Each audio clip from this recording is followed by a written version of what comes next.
हाँ, नमस्कार साथियों। मैं एस.एन. स्वामी सफल कोचिंग सांगड़ से हैं। मित्रों,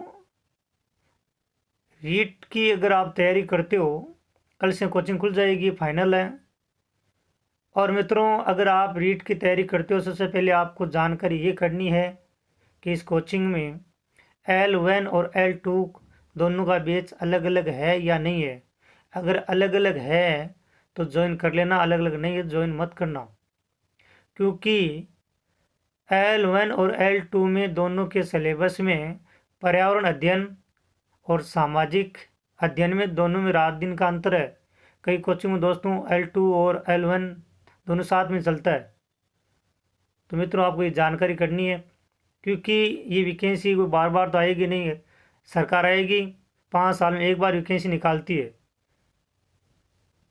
अब मित्रों, सफल कोचिंग ने जो पिछली बार जो रीट की वैकेंसी आई, उसका रिजल्ट आया, कितना रिजल्ट सफल कोचिंग ने दिया तो आप देख सकते हो, क्योंकि गणेश मंदिर के पास में ये है।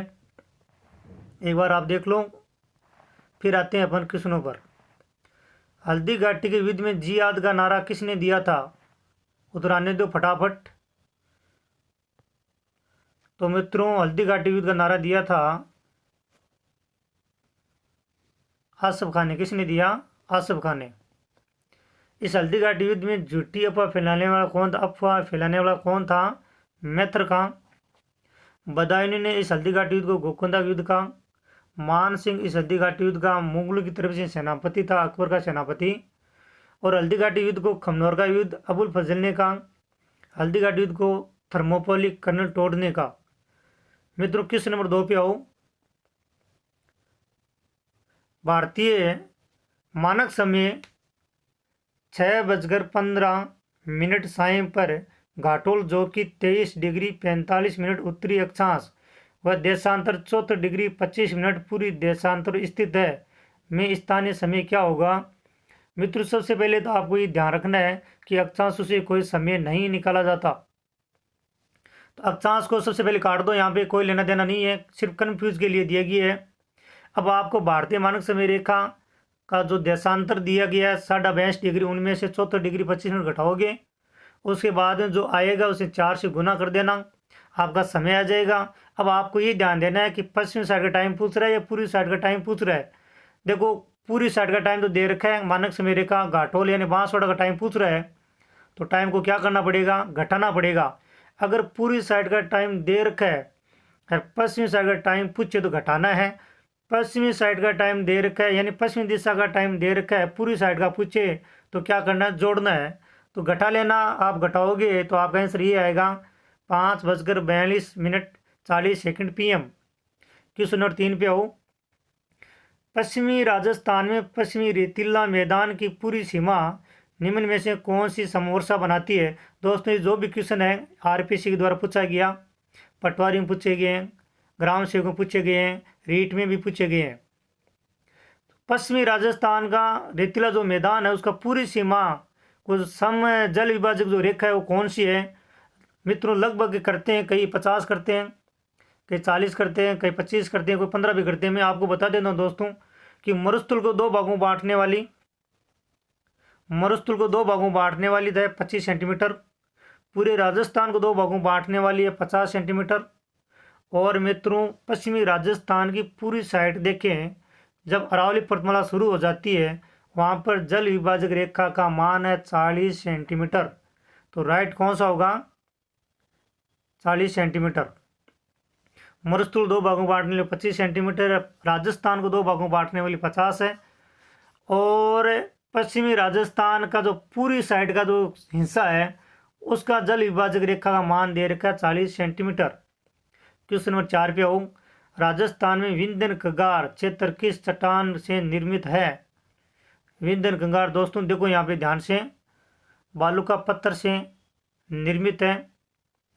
क्वार्टजाइट आपकी अरावली पर्वतमाला में चट्टान पाई जाती है। ग्रेनाइट छप्पन की पहाड़ियों में पाया जाता है।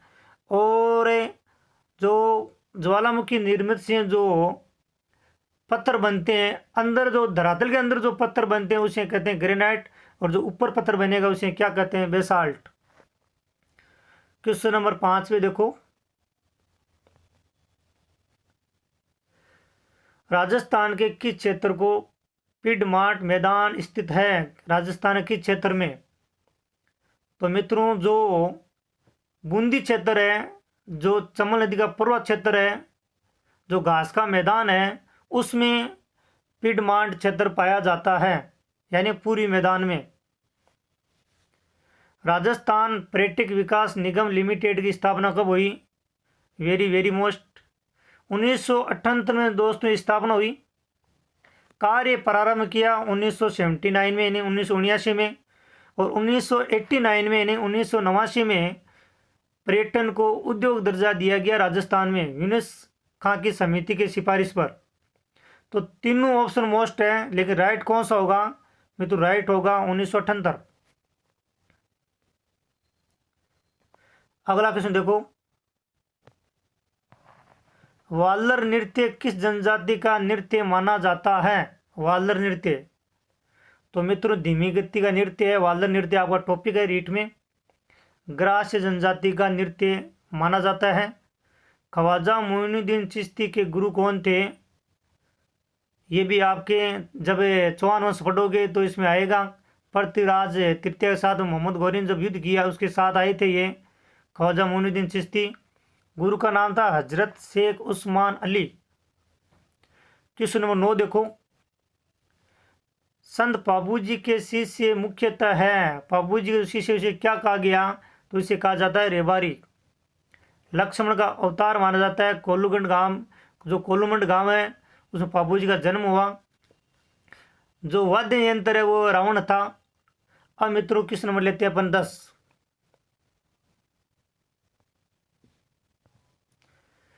क्वेश्चन नंबर 10 देखो, सुगन चिड़ी को किस लोक माता का स्वरूप माना जाता है?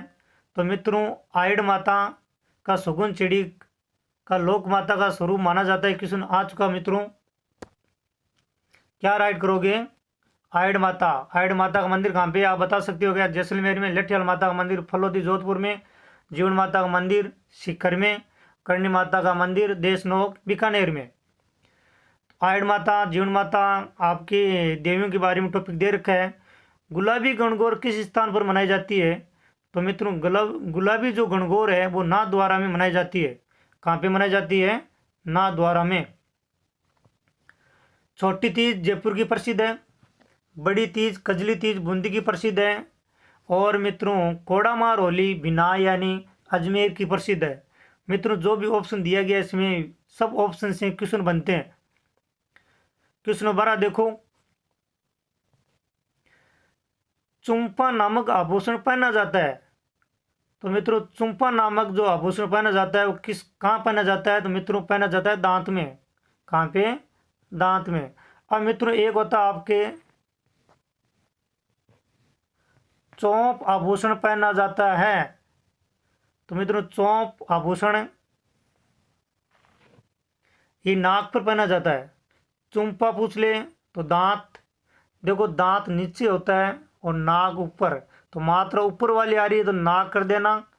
और चुम्पा यहाँ पे देखो, यहाँ पे देखो एक बार, तो आपको ध्यान क्या रखना, दोनों कंफ्यूज के लिए दोस्तों ये एक होता है चौंप आभूषण, एक होता है चौंप आभूषण। नाक ऊपर तो चौंप, दांत नीचे चौंप। कंफ्यूज मत होना इसमें। तो राइट कौन सा होगा? दांत। क्वेश्चन नंबर 13 देखो,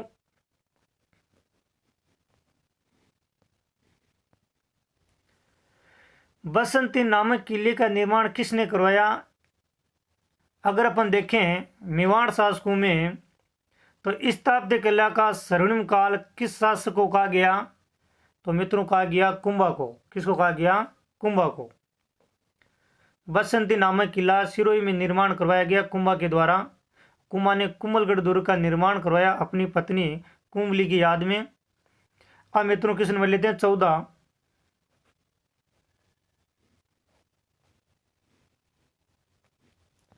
पढ़ो एक बार क्वेश्चन नंबर 14 पढ़ो। मंदिर स्थापत्य की भूमिज शैली किस स्थापत्य शैली की उपशैली है? तो मित्रों, भूमि पर ज़्यादातर उत्तरी भारत में मंदिर बनाए जाते हैं, वो है नागर शैली। कौन सी शैली है? नागर शैली। द्रविड़ शैली, दक्षिण भारत में जो मंदिर बनाए जाते हैं, उत्तरी भारत और दक्षिण भारत के मध्य जो मंदिर बनाए जाते हैं वो बेसर शैली से। चोकोला महल राजस्थान के किस किले में स्थित है? तो आपको पता है, मेहरानगढ़ दुर्ग। करो राइट। जूनागढ़ दुर्ग बीकानेर में है। सिवाना दुर्ग बाड़मेर में है। मारवाड़ शासकों की शरण स्थली कहा गया है सिवाना दुर्ग को। जालो दुर्ग की कुंजी भी कहा गया है। मित्रों, तारागढ़ दुर्ग ये अजमेर में भी है और बूंदी में भी है। चलो क्वेश्चन नंबर 16 देखो, चित्रशैली से संबंधित। सीताराम बदन सिंह और नानक राम चित्रकार चित्रकला की किस शैली से संबंध है? तो मित्रों, वेरी वेरी मोस्ट जो चित्रशैली बार बार क्वेश्चन आते हैं, तो मित्रों वो है आपकी किशनगढ़ शैली। कौन सी शैली? किशनगढ़ शैली। देखो एक बार क्वेश्चन को।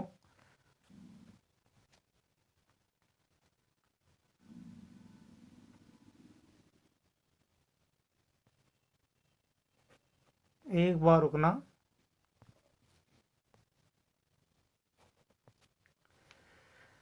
तो सीताराम बदन क्वेश्चन आने दो। किशनगढ़ शैली इसका राइट आंसर होगा।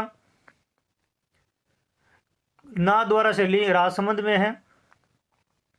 पिछवाई प्रसिद्ध किस शैली से है? पिछवाई तो नाथद्वारा की प्रसिद्ध। क्वेश्चन नंबर 17 देखो, बिसल रासो की मुख्य महिला पात्र निम्नलिखित में से कौन सी है? Very very most.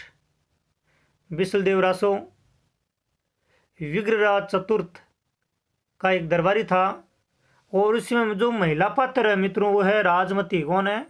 राजमती। ये बिसल रासो भी कई बार पूछा गया दोस्तों।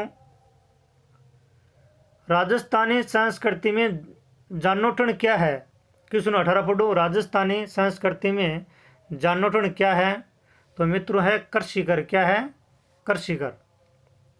क्वेश्चन 19 देखो,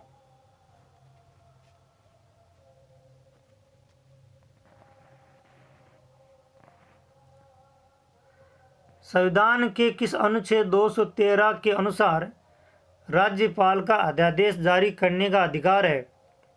मित्रों, राष्ट्रपति को सविवेकीय शक्तियां प्राप्त नहीं है, राज्यपाल को सविवेकीय शक्तियां प्राप्त है। लेकिन अध्यादेश जारी कब करता है? राज्य के मंत्रिमंडल के परामर्श से।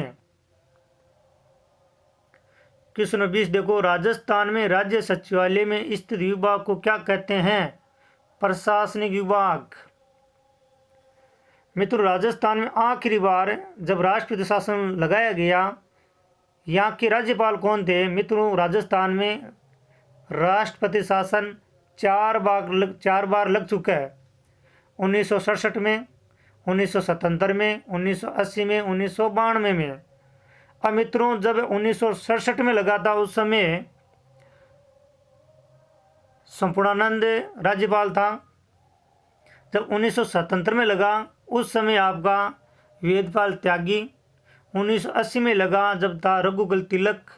और मित्रों, जो चौथी बार भैरव सिंह के शासनकाल में राजस्थान में राष्ट्रपति शासन लगाया गया उस समय था एम चेना रेड्डी। एम चेना रेड्डी। चलो मित्रों, क्वेश्चन अगला देखते हैं। क्वेश्चन नंबर 22,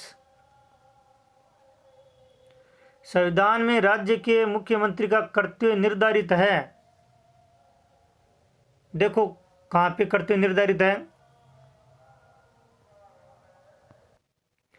क्वेश्चन नंबर 22 पढ़ो, संविधान में राज्य के मुख्यमंत्री का कर्तव्य निर्धारित है। तो मित्रों, कर्तव्य निर्धारित देखो एक बार कौन से में है, एक बार ध्यान से पढ़ो अनुच्छेदों को। सारे अनुच्छेद वेरी वेरी मोस्ट। अनुच्छेद 163 देखो, इसमें यह कहा गया कि विधानमंडल में या विधानसभा में मंत्री परिषद होगी जिसकी सलाह से राज्यपाल कार्य करेगा। अनुच्छेद 163 मोस्ट भी है। 213 में क्या है? राज्यपाल द्वारा अध्यादेश जारी करना। और 167 में मित्रों मुख्यमंत्री का कर्तव्य है कि प्रशासन की या राज्य की जानकारी समय समय पर राज्यपाल को देगा या देगी। अनुच्छेद 165 वेरी वेरी मोस्ट, राज्य में महाअधिवक्ता। तो मित्रों आपको याद रहे, एक होता है महान्यायवादी, एक महाअधिवक्ता। राज्य में प्रथम विधि अधिकारी होता है महाअधिवक्ता, पूरे भारत में प्रथम विधि अधिकारी होता है महान्यायवादी। और महान्यायवादी का उल्लेख है अनुच्छेद 76 में, और महाअधिवक्ता का अनुच्छेद उल्लेख है 165 में। मित्रों इनकी ट्रिक भी बनती है, ओ पे जो क्लास लगती है उसमें बताई जाती है। पंचायती राज का स्वर्ण जयंती समारोह आयोजित हुआ अशोक गहलोत के शासनकाल में 2009 में हुआ। क्वेश्चन नंबर 24 देखो, छप्पनिया अकाल जाना जाता है, कई बार पूछा गया दोस्तों क्वेश्चन ये। छप्पनिया यानी 1956? मित्रों नहीं, अगर आपको विक्रम संवत पूछ ले तो 1956 राइट है आपका, लेकिन यहाँ पे ईस्वी पूछा गया है तो राइट कौन सा होगा? 1899। छप्पनिया काल किस ईस्वी में पड़ा था? 1899 ईस्वी में पड़ा था। विक्रम संवत पूछ ले तो 1956 आपका राइट होगा। तो राइट कौन सा हो गया? 1899। क्वेश्चन नंबर 25 देखो दोस्तों, अगर आपको ये वीडियो अच्छा लग रहा है तो लाइक करना, शेयर भी करना, सब्सक्राइब भी करना, और कभी टाइम मिले तो सेवा का मौका भी देना। चलो क्वेश्चन नंबर देखते हैं अपन। राजस्थान में बौद्ध संस्कृति के अवशेष कहाँ मिले? उत्तर आने दो।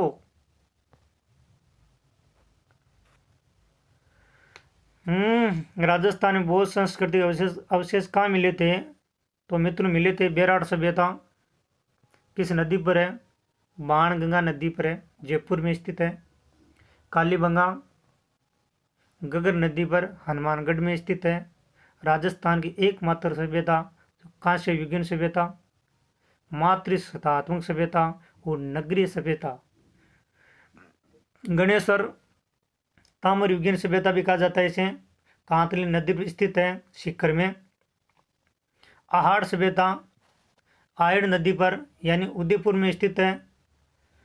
अब मित्रों पर बात करते हैं क्वेश्चन नंबर 26 की। कीर्ति स्तंभ प्रशस्ति के रचयिता। कुंभा के शासनकाल में कुंभा का एक दरबारी था अत्रि कवि, जिसने कीर्ति स्तंभ प्रशस्ति की रचना की। मित्रों यहाँ पे देखो जय इत्ता दे रखा है। अगर आप बीकानेर दुर्ग में जाओगे तो वहाँ पे राय प्रशस्ति है, उसके रचयिता कौन है? जयिता। राज प्रशस्ति के रचयिता कौन है? राजसमंद झील पर लगाई गई। रणछोड़ भट्ट। विश्व की सबसे बड़ी प्रशस्ति कहाँ पे? तो राजसमंद झील के उत्तरी किनारे पर लगी हुई। विजयदान देता बातारी फुलवारी के रचनाकार कौन है? विजयदान देता। क्वेश्चन नंबर 27 देखो, किस शासक को राजपूताना का कर्ण कहा जाता है? उत्तर आने दो। Very good. राजपूताना का कर्ण पूछ ले, राजपूताना नहीं राय सिंह को कहा गया है। कलयुग का कर्ण किसे कहा गया है? लूण कर्ण को। और मित्रों स्थापत्य कला का स्वर्णिम शासनकाल किस शासक को कहा गया? कुंभा को। और मित्रों मारवाड़ का महाराणा प्रताप किसे कहा गया? चंद्रसेन को कहा गया है, जिसने अकबर की अधीनता स्वीकार नहीं की।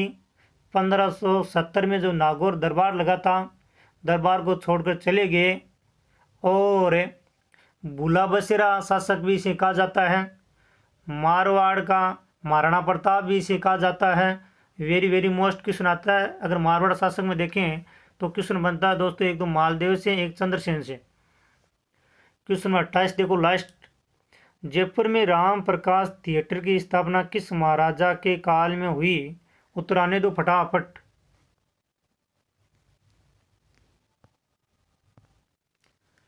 कौन सा राइट होगा? चलो मैं बता देता हूं। राम सिंह सेकंड के शासनकाल में। जयपुर में राम प्रकाश थिएटर की स्थापना किस महाराजा काल में हुई? तो महाराजा राम सिंह सेकंड के शासनकाल में हुई थी।